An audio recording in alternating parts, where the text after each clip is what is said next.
નમસ્કાર, આપ જોઈ રહ્યા છો બીટીવી ન્યૂઝ ગુજરાતી. હું છું અંકુર રાવલ. સમાચારની શરૂઆત કરીએ. હવે એસઆઈઆરની કામગીરી રાજ્યમાં જોરશોરથી ચાલી રહી છે અને 18 કેડરના કર્મચારીઓને આ કામગીરીમાં સામેલ થવાનું હતું, પરંતુ ગુજરાતમાં શિક્ષકો પર આખી કામગીરી થોપી દેવામાં આવી અને તેમાં પણ એસઆઈઆરની કામગીરી ઝડપી થાય તે માટે અધિકારીઓએ શિક્ષકોને માનસિક ત્રાસ આપવાનું શરૂ કર્યું છે. હવે જે માનસિક ત્રાસથી કંટાળી ગીર સોમનાથમાં એક શિક્ષકે આપઘાત કરી લેતા આખો મુદ્દો ગરમાયો છે. શિક્ષણ ક્ષેત્રે જોડાયેલા લોકોમાં ખૂબ રોષ છે, તો રાજકીય પક્ષોએ પણ આ માનસિક ત્રાસ આપનારાઓ સામે કડક કાર્યવાહીની માંગ કરી છે. ત્યારે આપઘાત કરનારા શિક્ષકને કોણ ત્રાસ આપી રહ્યું હતું, શું છે તેની સ્યુસાઇડ નોટમાં ખાસ આવો જોઈએ.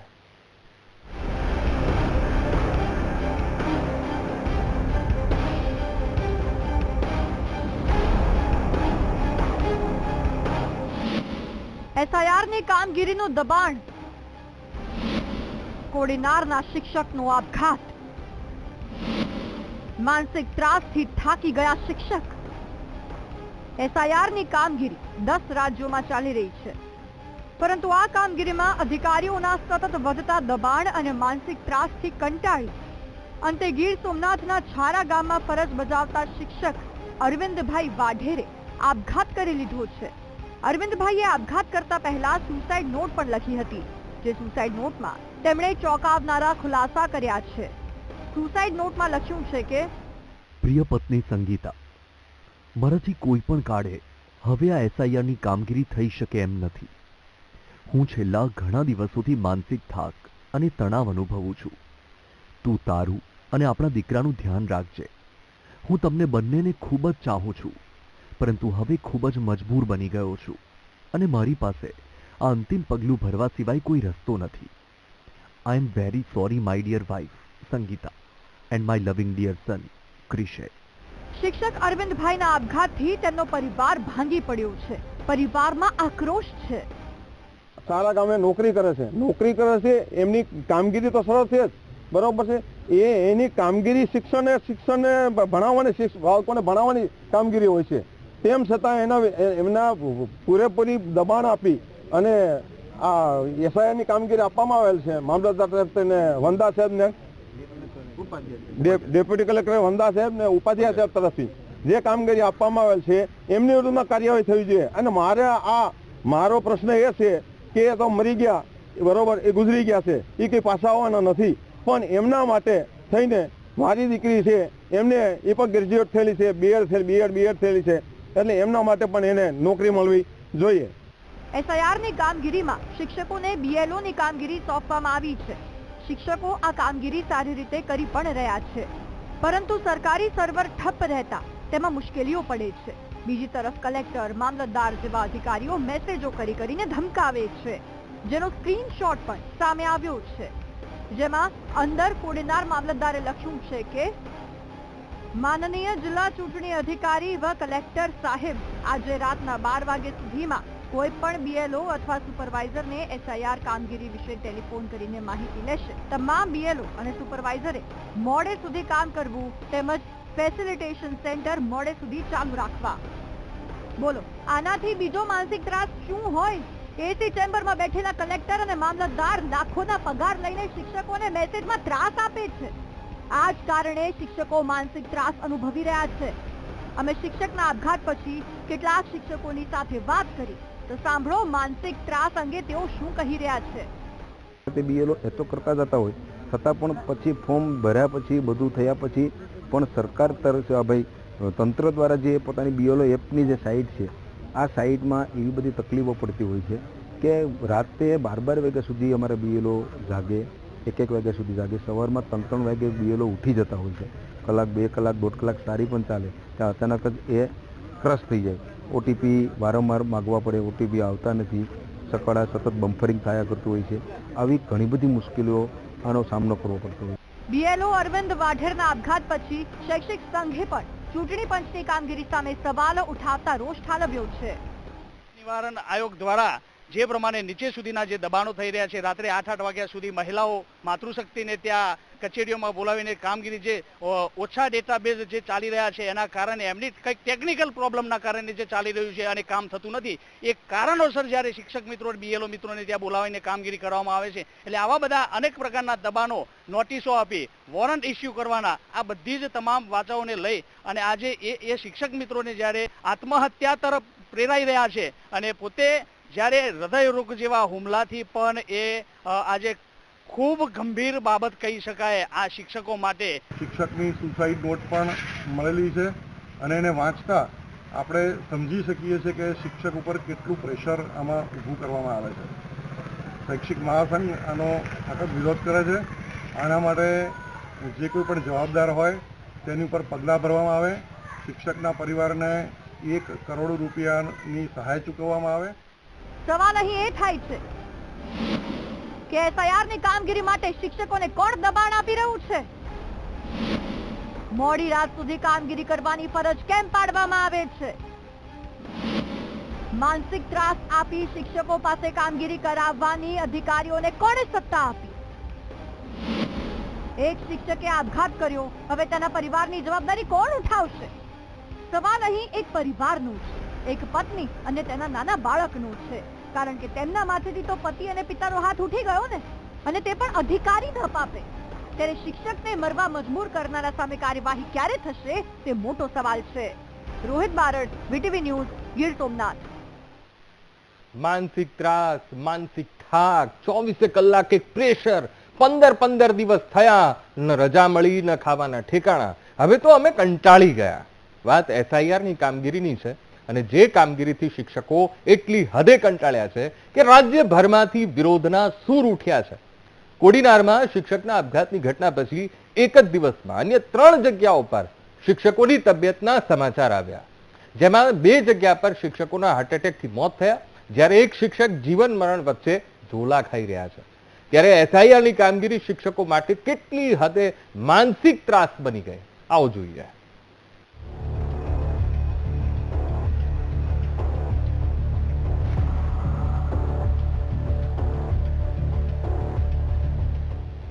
SIR ની કામગીરી માનસિક ત્રાસ આપનારું ભારણ બની ગઈ છે. કામના ભારણ અને સતત વધતા માનસિક ત્રાસથી રાજ્યમાં BLO ની કામગીરી કરી રહેલા શિક્ષકોની તબિયત પર હવે તેની સીધી અસર પડી છે. ખેડાના સાદેડા ગામે રમેશ પરમારનું મોત થયું. તાપીના બેઘલા ગામે કલ્પનાબેન પટેલનું મોત થયું, જ્યારે દાહોદના સાદેડા ગામે શિક્ષક બચુભાઈ ડામોર હાર્ટ એટેક આવ્યા પછી સારવાર હેઠળ છે. 2 શિક્ષકોના હાર્ટ એટેકથી મોત થયા, જ્યારે એક શિક્ષક હાલ સારવાર હેઠળ છે. આ તમામ શિક્ષકોના પરિવારે પણ SIR ની કામગીરીના કારણે સતત પરિજનો તણાવમાં રહેતા હોવાના આક્ષેપ કર્યા. આ આક્ષેપો વચ્ચે અમે વડોદરામાં શિક્ષકોની ચાલુ કામગીરીનો તાગ મેળવવા પહોંચ્યા તો તેમની માનસિક સ્થિતિ અમારા કેમેરામાં પણ કેદ થઈ છે. અત્યારે ફોર્મ ડિસ્ટ્રીબ્યુટ કર્યા, ત્યાર પછી હવે ફોર્મ કલેક્ટ કરવાની કામગીરી ચાલે છે અને રોજના 100-200 થી 250 ફોર્મ અમારા સેક્ટર ઓફિસર જાતે બેસીને રાતે 3 વાગ્યા લગી અપલોડ કરે છે અને તે ઉપરાંત કર્મચારીઓ તો તમે મદદ કરી જ રહ્યા છે. છેલ્લા 15 દિવસથી એક પણ કર્મચારીએ કોઈ પ્રકારની રજા લીધી નથી. અનેક લોકોને પ્રોબ્લેમો છે, તે છતાંય લોકો પોતાની ફરજો બજાવી રહ્યા છે નિષ્ઠાપૂર્વક. તંત્રને કહો કે આમાં કર્મચારીઓને હેલ્પ આપે. કે ઉપરથી ઓર્ડિનન્સ છે કે 4 તારીખ સુધી કરીશું, એ રીતનું છે. આજે એપ્લિકેશન સ્લો ચાલે છે, જેમ જેમ થાય છે એમ તો અમે રાતે પણ કરીએ છીએ કે રાતે પણ થઈ જાય, એમ કે રાતે ઓછા લોકો કરતા હોય તો જલ્દી કામગીરી થઈ જાય. કેટલા વાગ્યા સુધી રાત્રે? 12-1 વાગ્યા સુધી ચાલે જ છે અમારા બધાનું. રાતે એપ્લિકેશન વર્ક કરતી હોય એટલે રાતે અમે બધા કરીએ જ છીએ કે બીજા દિવસે અમારે ડેટા આપવાના હોય એટલે અમારે કરવું જ પડે. સાંભળ્યું ને, આટલા પ્રેશરમાં કામ કરે છે શિક્ષકો. રાતના 12 વાગ્યા સુધી મહિલાઓ પણ કામ કરવા મજબૂર છે. દરેકને પરિવાર હોય છે, તેની જવાબદારી પણ માથે હોય છે, પરંતુ આ વાત એસી ચેમ્બરોમાં બેસીને ઓર્ડરો પાસ કરનારા શું જાણે? જો જાણતા હોત તો આજે કોઈને આપઘાત ન કરવો પડ્યો હોત, કોઈને હાર્ટ એટેક ન આવ્યો હોત. જો કે આ માનસિક ત્રાસ અને સતત થતા દબાણ વચ્ચે પણ રાજકીય પાર્ટીઓને રાજનીતિ જ સૂજી રહી છે. બીજી બાજુ આ સરકારના SIR માં જે ત્રાસને કારણે આજે BLO આત્મહત્યા કરે છે. આજે 1 નહીં 2 BLO આત્મહત્યા કરી. સુસાઇડ નોટમાં પણ ઉલ્લેખ કર્યો કે જે માનસિક ત્રાસ આપવામાં આવે છે એના કારણે આત્મહત્યા થઈ રહી છે. ત્યારે એસઆઈઆરની પ્રક્રિયા આખા ગુજરાતમાં તમારે જો શરૂ જ કરવાની હતી તો શું કામ 6 મહિના પહેલા એની તારીખો જાહેર ના કરી? એટલે ઘટના પ્રત્યે રાજ્ય સરકાર દુઃખ વ્યક્ત કરે છે. સમગ્ર વિષય એ તપાસનો છે, તપાસ થઈ રહી છે, પણ રાજ્ય સરકાર દુઃખ વ્યક્ત કરે છે. પણ એસઆઈઆરના નામે રાજનીતિ કોંગ્રેસ જે કરી રહી છે, 30 વર્ષથી સત્તાની ગુજરાતની બહાર છે.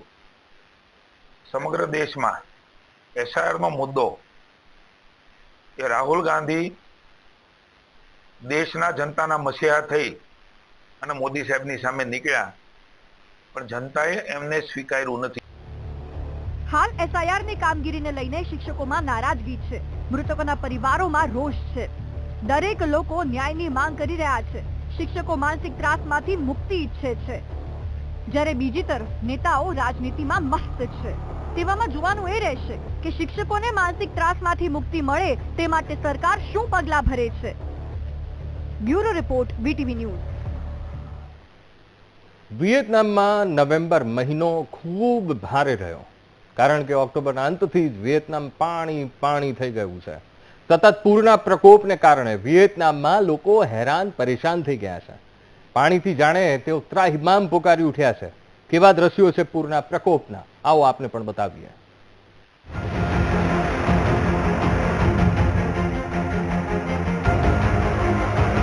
વિયેતનામ છેલ્લા 1 મહિનાથી પાણી થઈ ગયું છે, કારણ કે અલગ અલગ ભાગોમાં પૂરનો પ્રકોપ એવો વર્તાઈ રહ્યો છે કે પાણીથી છુટકારો હવે ત્રાહિમામ પોકારેલા લોકો ઈચ્છી રહ્યા છે. વિયેતનામમાં લોકોનું જીવન મુશ્કેલીમાં મુકાઈ ગયું છે.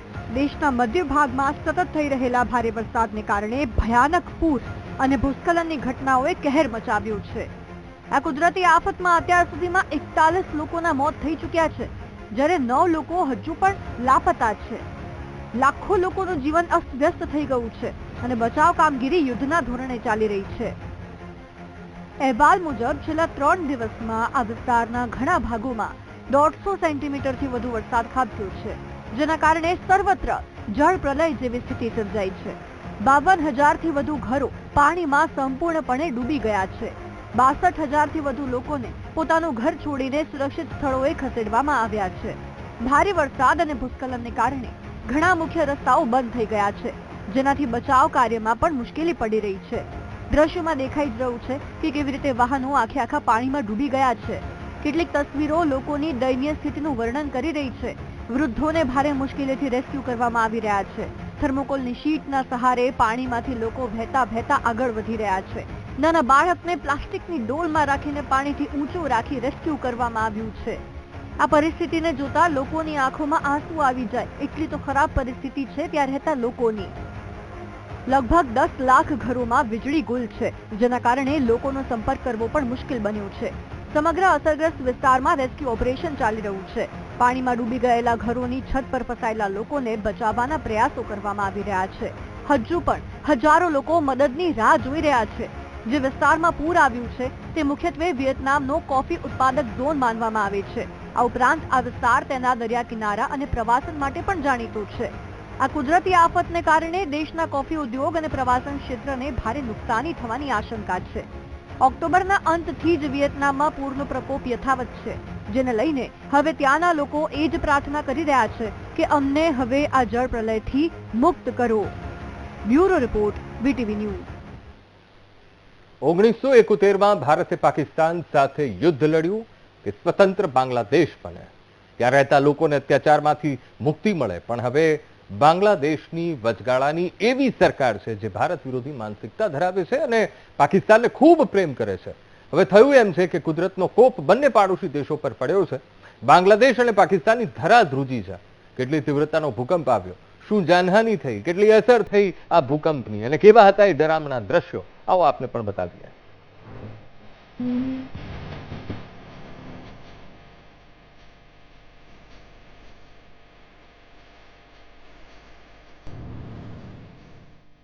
બાંગ્લાદેશમાં શુક્રવારે સવારે લગભગ 10 ને 8 વાગે 5.7ની તીવ્રતાનો ભૂકંપ આવ્યો. ભૂકંપનું કેન્દ્ર બિંદુ ઢાકાથી માત્ર 25 કિલોમીટર દૂર નરસિંગડીમાં માતબડી હતું. ભૂકંપના આંચકા એટલા જોરદાર હતા કે 10 માળની ઇમારત એક તરફી નમી ગઈ હતી. બાંગ્લાદેશમાં ચાલી રહેલી બાંગ્લાદેશ આયર્લેન્ડ આંતરરાષ્ટ્રીય ક્રિકેટ મેચ પણ રોકી દેવામાં આવી હતી.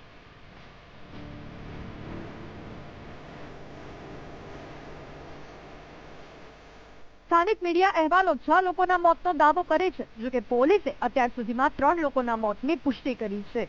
200 થી વધુ લોકો ઘાયલ થયાના પણ સમાચાર છે. તો શુક્રવારે સવારે 10:10 વાગે કોલકાતામાં પણ ભૂકંપના આંચકા અનુભવાયા હતા. સ્થાનિક લોકોએ જણાવ્યું હતું કે આ ભૂકંપ લગભગ 20 સેકન્ડ સુધી અનુભવાયો હતો.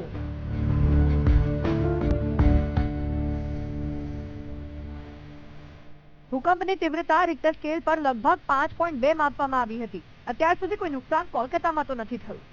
કહેવામાં આવી રહ્યું છે કે બાંગ્લાદેશના ભૂકંપની અસર કોલકાતામાં થઈ હતી. બાંગ્લાદેશમાં ઘણી ઓફિસના સીસીટીવી ફૂટેજ વાયરલ થયા છે, જેમાં દેખાય છે કે ભૂકંપના આંચકાનો અનુભવ કરતા જ લોકો બહાર જતા રહે છે. ઘરોના વિડીયો પણ વાયરલ થયા છે, જેમાં કેટલો તીવ્ર આંચકો હતો તે જોઈ શકાય છે.